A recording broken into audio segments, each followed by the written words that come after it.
You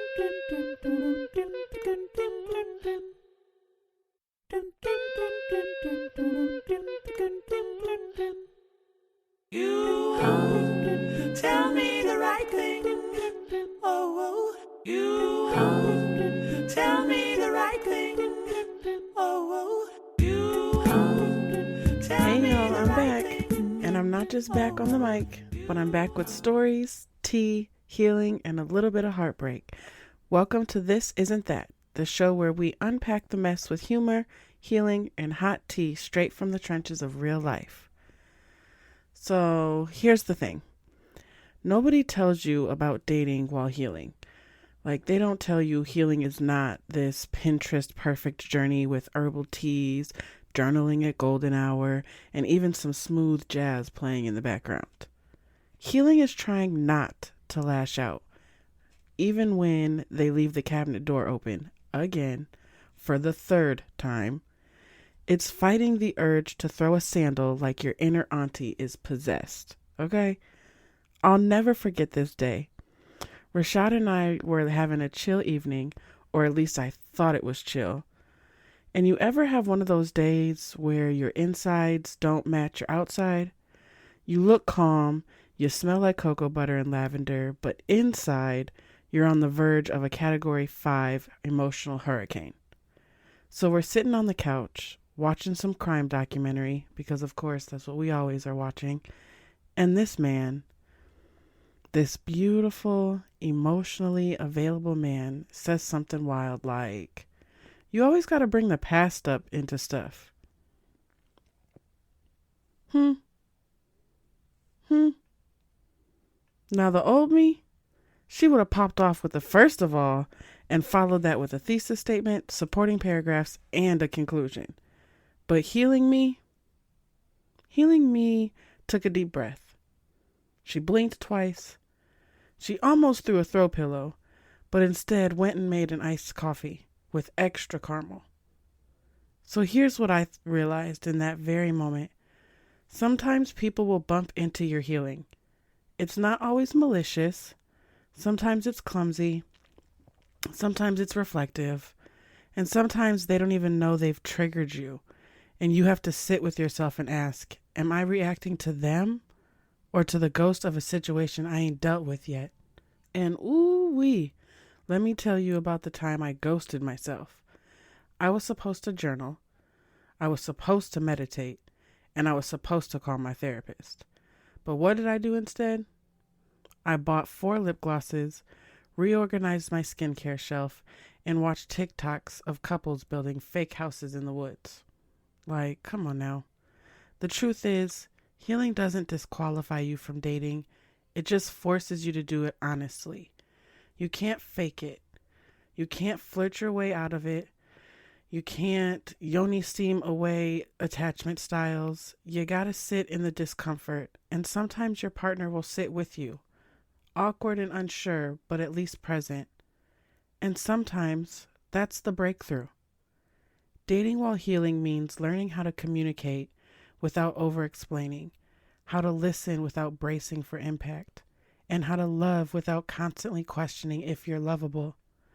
And girl, when I tell you, Rashad held me during a mini spiral while I was in my bonnet and hoodie, breath hot from crying and stress snacking on chips. I just knew that healing while dating wasn't just possible. It was real. Messy, weird, sometimes too honest, but real.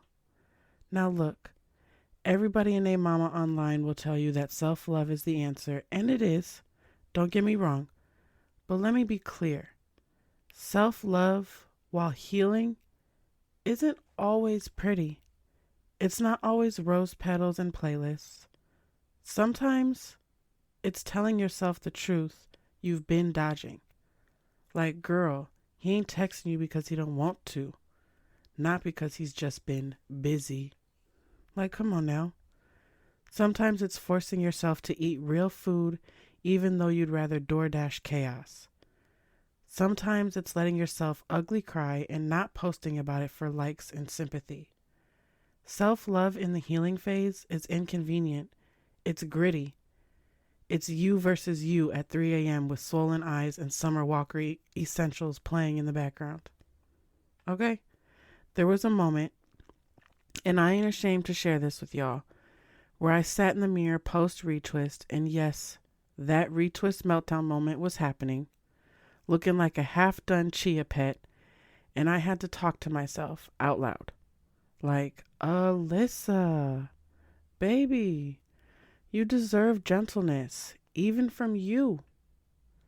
We romanticize being chosen by someone else, but baby, have you chosen yourself lately? Loving yourself during healing isn't just about affirmations and skincare. It's choosing not to return what cracked you open in the first place. It's blocking and meaning it, going out alone and not shrinking in your own presence.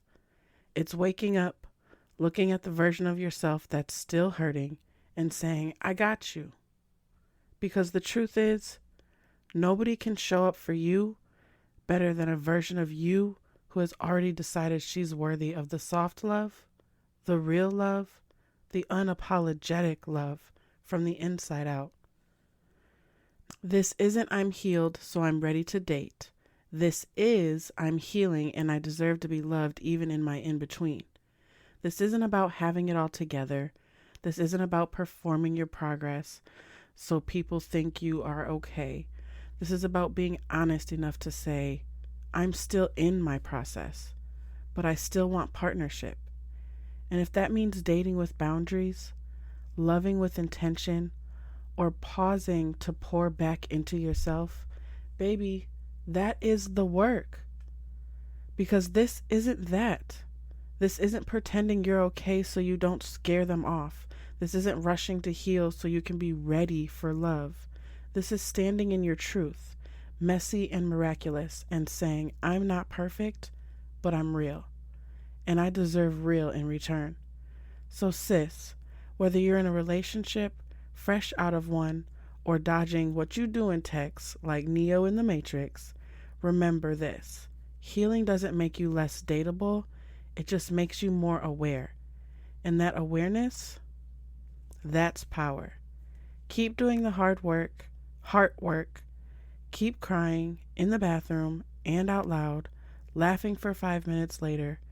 Keep rewriting the love story that starts with you. I'll catch you next week. Same time, same truth, same unfiltered fire. And remember, just because it's hard doesn't mean it ain't holy. Until next time, this isn't that. Bye. You tell me the right thing.